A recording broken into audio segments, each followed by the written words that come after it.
Boleh jadi di antara kita ada yang pernah terhambat oleh cibiran orang lain.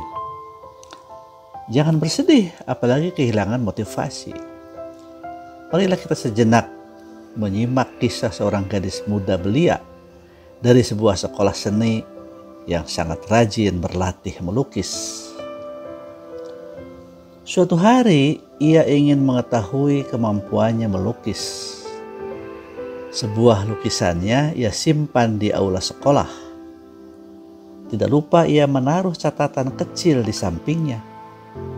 Jika Anda menemukan kesalahan dalam lukisan ini, silakan lingkari dengan cat hitam.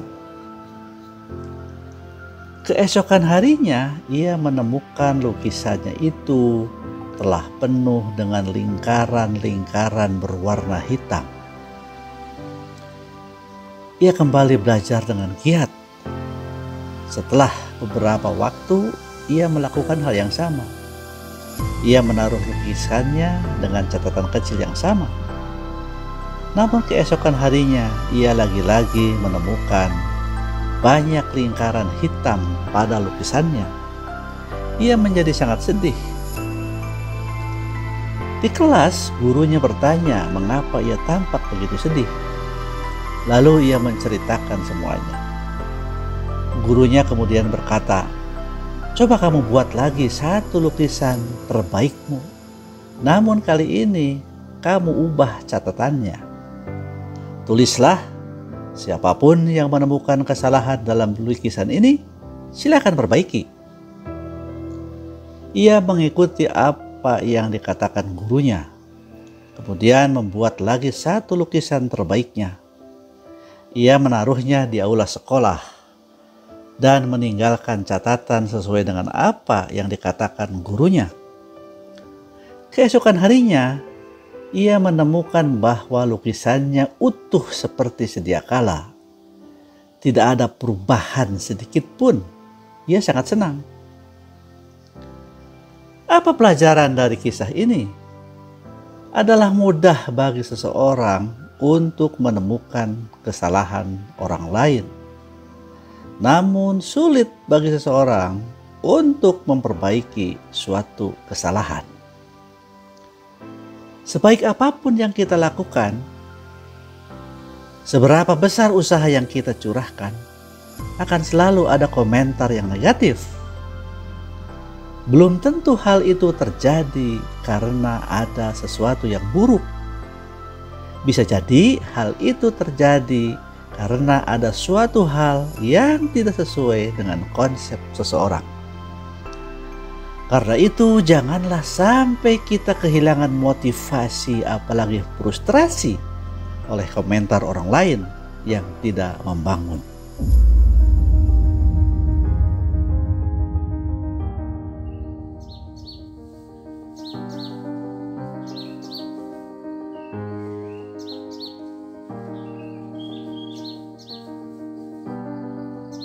Assalamualaikum warahmatullahi wabarakatuh.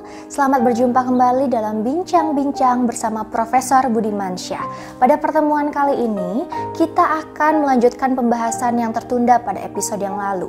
Pada episode kedua yang lalu, Profesor Budimansyah telah menguraikan gambaran umum transformasi agraris industrial di Indonesia, yang pada intinya adanya mentalitas yang tidak menimbulkan take off. Adapun pertanyaan pada waktu itu adalah, apakah mentalitas ini menghambat bagi usaha-usaha pembangunan?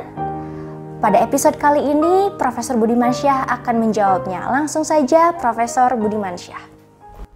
Para pemirsa yang budiman, baiklah kita akan coba kupas tuntas persoalan kelemahan aspek kultural umumnya masyarakat kita.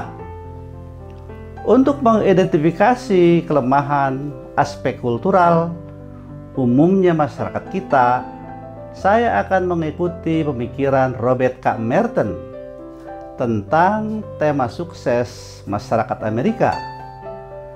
Masyarakat di negeri ini didominasi oleh sukses dalam pengumpulan harta atau materi.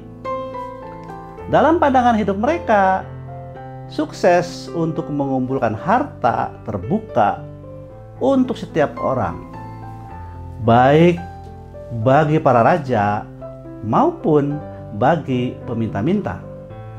Sebaliknya, ketidaksuksesan dalam mengumpulkan harta alias mereka yang miskin sepenuhnya merupakan hasil usaha mereka sendiri.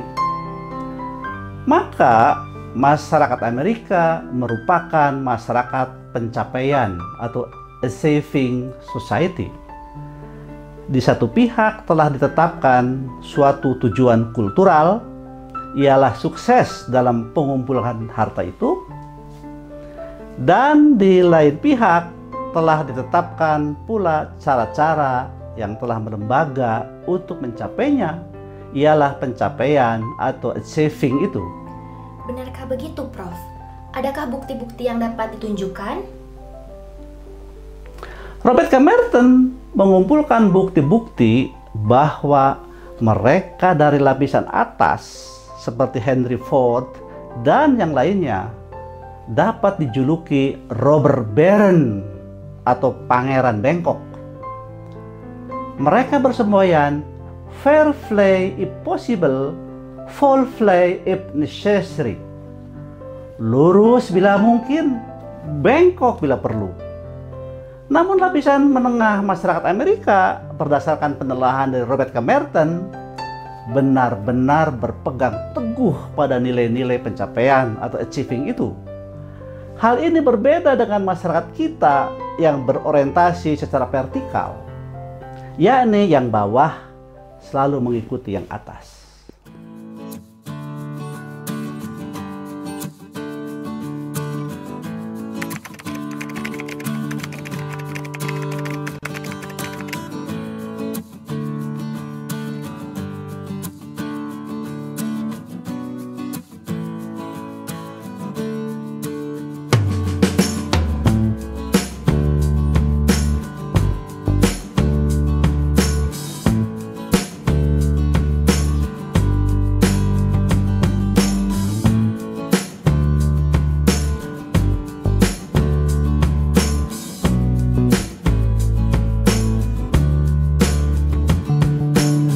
Hari ini hari Minggu, ini kebetulan sambil jalan-jalan olahraga pagi ya, kita bincang-bincang tentang situasi kita saat ini. Kita sedang mengisi hari-hari new normal akibat COVID-19 ya. Tetapi sebetulnya kita dapat pelajaran yang berharga dari bencana ini ya. Sebab bencana ini juga bisa ditimbulkan oleh ulah manusia. Mulai dari manusia melakukan kesalahan, misalnya buang sampah di sungai, kemudian mengakibatkan kegagalan fungsi sungai karena tersumbat, sehingga akhirnya bisa jadi ada suatu kecelakaan akibat banjir macam-macam. Dan pada saat yang bersamaan banjir demikian besar sehingga jadi bencana. Dan bencana kalau sudah tidak terkendali bisa jadi malapetaka.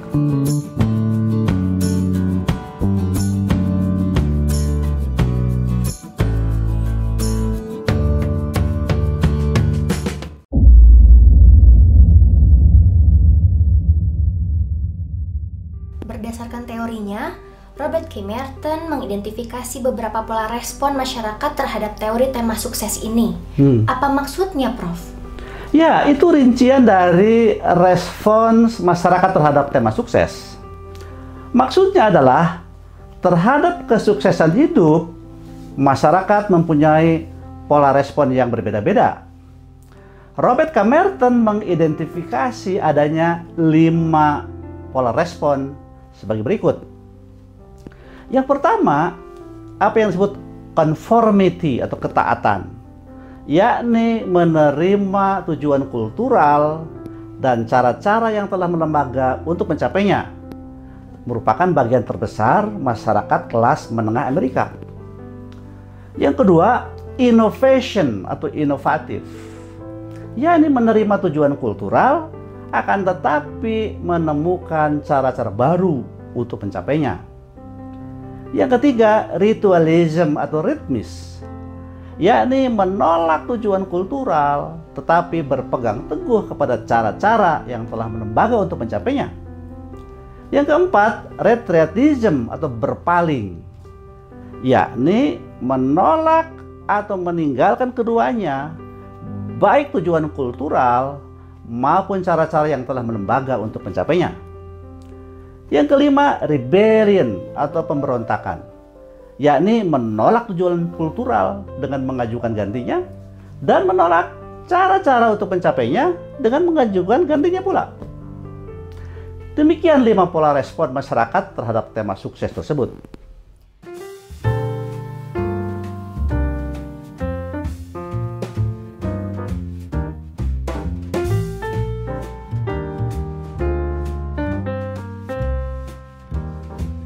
Ya, sambil istirahat, kita coba bincang-bincang tentang bagaimana sebetulnya kita mengisi normal baru, ya, mengisi kebiasaan, adaptasi kebiasaan hidup baru. Nah, itu dalam beberapa textbook, ya, secara teoritis memang kita itu harus punya resilient, harus punya ketahanan. Jadi hanya itulah yang sebetulnya bisa menyelamatkan kita sukses di era normal baru, resilient, ketahanan. Tetapi apa yang disebut dengan ketahanan sampai saat ini memang masih ada dua kubu nih, ada dua kubu yang seolah-olah saling berseberangan, ya. Ada kubu yang dalam perspektif sosial dan humaniora, ada kubu dalam perspektif teknik begitu. Jadi kalau dari kubu yang sosial mengatakan yang disebut ketahanan itu adalah bagaimana kemampuan suatu sistem, masyarakat, komunitas di dalam menghadapi, menyerap, dan bisa hidup selamat dalam bencana itu. Jadi ketahanannya ketahanan sosial. Sedangkan sebaliknya dalam perspektif teknikal yang disebut resilient itu, yang disebut tahan itu apabila infrastruktur, ya, infrastruktur kesehatan siap, infrastruktur yang lain-lain, komunikasi, jalan raya, pelabuhan, begitu yang sifatnya yang teknikal gitu. Kalau itu tersedia dengan baik, gitu ya, bisa memenuhi kebutuhan di era new normal ini, itu bisa disebut tahan. Jadi semacam ada dua kubu yang saling berbeda perspektifnya. Itu sebetulnya.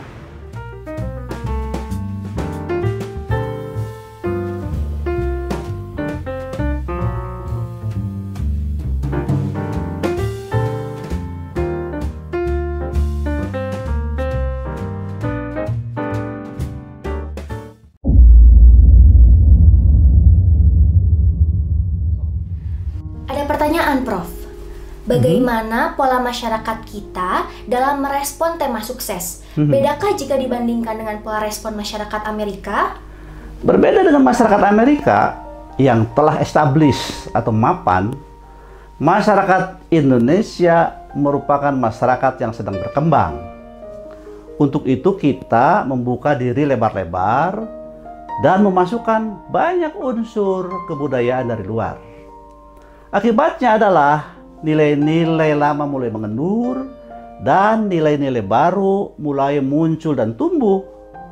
Namun ternyata kita adopsi itu adalah nilai-nilai konsumtif, perolehan atau gain, bukan nilai-nilai produktif, pencapaian atau achieving. Dengan perkataan lain, kita mendambakan prestise tetapi lemah dalam prestasi. Yang pertama, prestise telah menjadi tujuan kultural kita. Sedangkan yang kedua, prestasi belum melembaga secara umum atau menyeluruh. Maka masyarakat kita dari masyarakat perolehan atau askriptif belum menjadi masyarakat pencapaian atau achieving. Dewasa ini kita masih berada di antara askriptif dan achieving, atau bisa disebut sebagai masyarakat non-prestasi atau non-achieving society. Jadi, jika dibandingkan dengan masyarakat Amerika, kita tertinggal dalam cara mencapai tujuan kultural, yakni masih menggunakan pola pencapaian tujuan yang non-prestasi. Benarkah demikian, Prof? Iya, persis seperti itu. Bahkan Profesor Kucharaningrat menyebutnya sebagai cara mencapai tujuan kultural yang mengutamakan pada pertolongan orang lain, bukan pada kemampuan sendiri.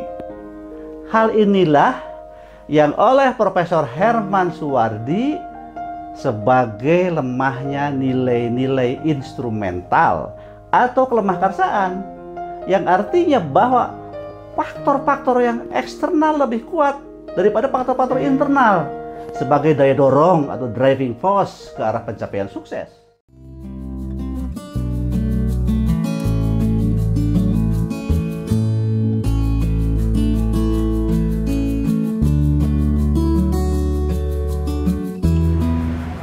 Nah, sekarang bagaimana kita lihat dewasa ini kan kita harus mencari integrasi ya. Jadi kalau kita memilih salah satu perspektif memang nggak cukup kuat ya, nggak cukup tahan gitu. Makanya kita harus memadukan kedua perspektif itu. Jadi kita harus bisa mendefinisikan resilient atau ketahanan itu. Ketahanan itu adalah kemampuan masyarakat, komunitas gitu ya, yang didukung oleh kemampuan infrastruktur teknikal ya. Oleh karena itu kedua-duanya penting. Jadi masyarakat siap, komunitas siap, dan juga infrastruktur mendukung. Itu sebetulnya yang harus dijalankan oleh kita semuanya.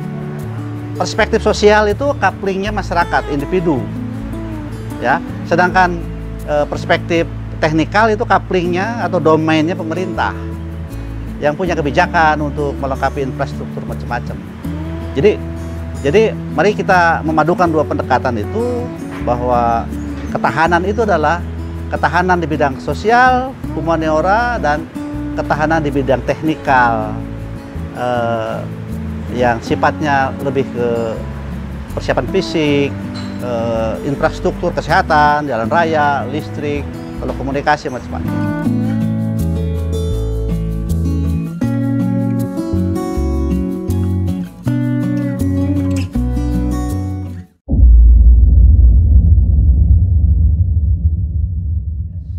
Wah, ini sangat menarik untuk lebih mendalaminya, Prof. Apakah Profesor Budimansyah dapat memberikan contoh konkret pola pencapaian tujuan yang non-prestasi itu pada masyarakat kita?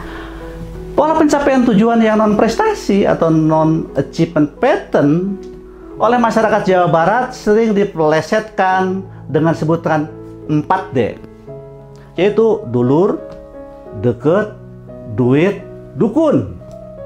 Ini berarti ada 4 jalan bagi orang-orang untuk meningkatkan dirinya. Dulur adalah hubungan kekerabatan atau hubungan keluarga. Dengan jalan ini, berarti seseorang akan mampu meningkatkan dirinya dengan hubungan kekerabatan atau yang populer disebut nepotisme. Yang kedua, deket, yang berarti adanya hubungan saling kenal mengenal yang sudah terjalin lama.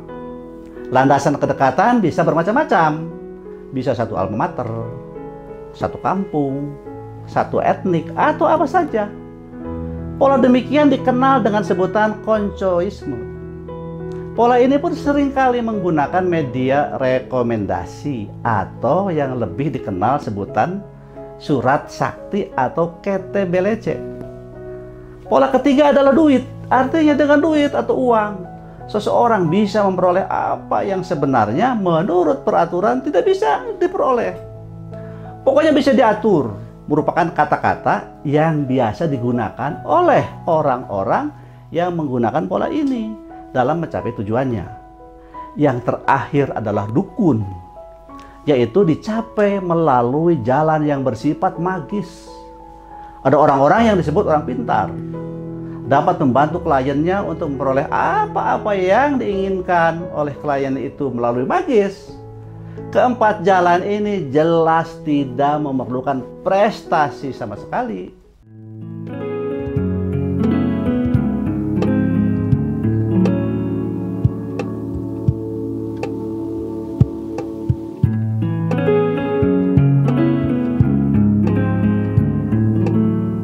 Nah sekarang kalau ditanya, apa peran masyarakat? Peran masyarakat itu menjalankan perspektif yang sosial humaniora itu. Jadi kita harus punya kedisiplinan individu maupun kelompok masyarakat. Jadi itu sebetulnya kontribusi perorangan atau masyarakat di dalam menyukseskan hidup new normal itu. Makanya kita tingkatkan kedisiplinan kita, misalnya yang paling sederhana ada 3M itu. Misalnya kita pergi keluar berkomunikasi dengan pedagang di pasar, di toko, harus selalu menjaga jarak. Jadi ada 3M namanya. Menjaga jarak, kemudian memakai masker kecuali sedang bicara atau sedang di ini, dan selalu mencuci tangan dengan sabun. Itu disiplin yang paling sederhana sebetulnya. Nah, oleh karena itu dalam perspektif sosial memang warga negara, masyarakat harus berperan. Sebab itu couplingnya. Disiplin individu, disiplin masyarakat. Nah, dalam pelaksanaan dalam perspektif lain, pemerintah menyiapkan infrastruktur kesehatan, ya, misalnya ketersediaan poliklinik yang paling rendah, kemudian sampai ke rumah sakit untuk menanganin persoalan-persoalan atau masalah-masalah yang itu. Terus infrastruktur public service, ya, bagaimana kendaraan umum yang aman untuk hidup di era new normal, kemudian fasilitas-fasilitas yang lain, terminal macam-macam yang aman yang disiapkan. Nah, dengan demikian memang insya Allah di era new normal ini akan sukses apabila kita punya ketahanan baik dalam perspektif sosial, humaniora maupun dalam perspektif teknikal. Jadi ada kerjasama antara pemerintah dan masyarakat gitu ya. Saya kira itu untuk kesuksesan di hidup era new normal kita dewasa ini.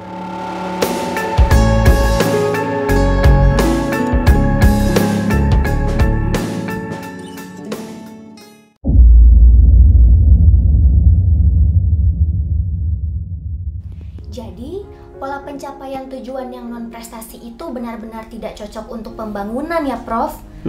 Dan lagi pula, saya dengar dalam menjalankan operasinya, mereka itu sering sekali menggunakan gaya kata. Apakah Profesor dapat menjelaskan maksudnya? Ya, kedengarannya amat lucu.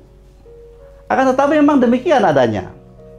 Seseorang begitu diterima dalam struktur hierarki melalui salah satu dari yang 4D ini, untuk meningkatkan dirinya lebih lanjut dalam garis hierarki tersebut harus pandai memainkan gaya katak agar dapat lebih cepat sampai ke puncak. Gaya katak itu adalah ke atas nyembah, ke pinggir nyikut, ke bawah ninjak. Itulah sebabnya mengapa pola pencapaian tujuan yang non prestasi itu sangat tidak cocok untuk pembangunan.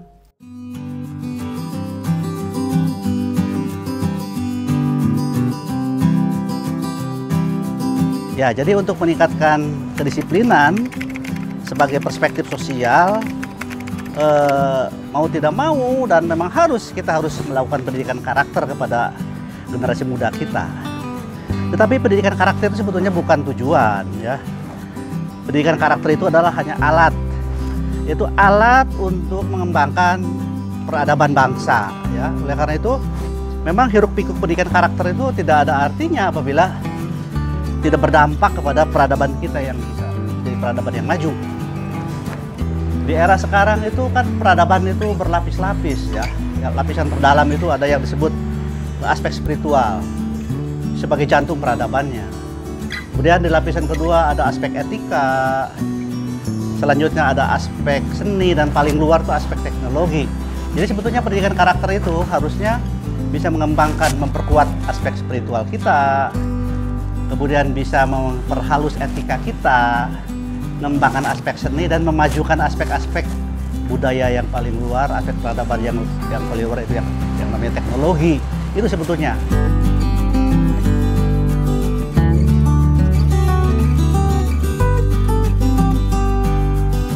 Nah, sekarang kita perjalanan pulang ya dari jalan-jalan santai di Bandung. Tadi kita jalan pagi ya, jalan kaki di sekitar Jalan Progo, terus masuk ke Jalan Riau, terus putar muter-muter di sekitar Gasibu. Berhenti sejenak tadi, makan siang yang dekat, masih pagi gitu, jadi brunch.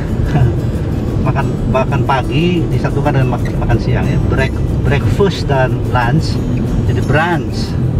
Jadi alhamdulillah bisa lebih segar ya kita, sebab berjemur matahari, jalan juga cukup jauh tadi ya, melelahkan, dan juga bisa bertemu teman-teman warga Bandung ya, yang sudah lama tidak jumpa. Tadi banyak sekali yang jalan kaki, terutama yang naik sepeda banyak sekali.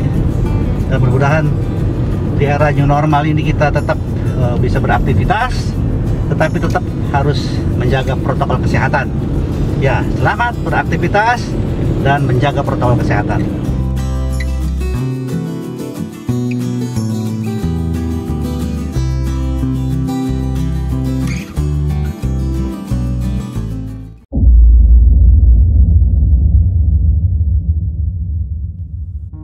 Sungguh sangat menarik perbincangan kita kali ini. Oleh karena itu kami mengucapkan terima kasih kepada Profesor Budimansyah atas ilmu yang telah diberikan. Pemirsa yang budiman, kita akan berjumpa kembali pada episode yang akan datang dengan topik bagaimana mengubah nilai-nilai instrumental yang lemah menjadi nilai-nilai instrumental yang kuat. Terima kasih, sampai jumpa di episode selanjutnya. Wassalamualaikum warahmatullahi wabarakatuh.